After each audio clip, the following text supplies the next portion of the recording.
చెప్పండి, పవన్ కళ్యాణ్ మీద మీ అభిప్రాయం ఏంటి? పవన్ కళ్యాణ్ కూడా వ్యక్తిగతంగా మంచి ఆయన, కాకపోతే ఏంటంటే ఆయన కొద్దిగా ర్యాష్గా ఉంటాడు. కానీ చేసే వాటిలో కొన్ని మంచి పనులు, చాలా మంచి పనులు చేశాడు. 2 సంవత్సరాలు అవుతుంది ఆయన లేడీస్కే కానీ లేడీస్కి చాలా ఉపయోగపడ్డాడు. ఆడపిల్లల విషయాల్లో చాలా వాటిలో ఉపయోగపడ్డాడు. 2 సంవత్సరాలు అవుతుంది ఆయన కూటమి వచ్చి 2 సంవత్సరాలు అవుతుంది మనకి. కాకపోతే అంటే లేడీస్ కూడా చాలా ఉపయోగపడ్డాడు.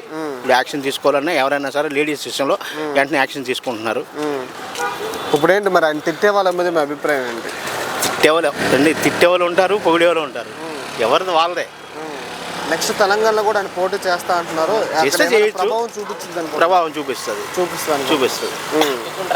ఏంటి మరి నెక్స్ట్ ఆయన అక్కడ సీఎం అయ్యే అవకాశం ఉందంటారు ఏమైనా? అది మాత్రం 100% చెప్పలేం. కూటమిగా వెళ్తారా, సింగిల్గా వెళ్తారా అనుకుంటున్నారా? ఆయన కూటమిగా వెళ్తేనే పని జరుగుద్ది అంటారు. ఇక్కడ ఆయన సింగిల్గా చేసే అవకాశం ఏమైనా ఉందంటారా? ఇప్పట్లో ఉండదండి, కొద్ది టైం పడుద్ది. ఓవరాల్గా ఒక్క మాటలో పవన్ కళ్యాణ్ గారి గురించి చెప్పాలంటే ఏం చెప్తారు? పవన్ కళ్యాణ్ గారు చెప్పాలంటే వ్యక్తిగతంగా మంచోడే.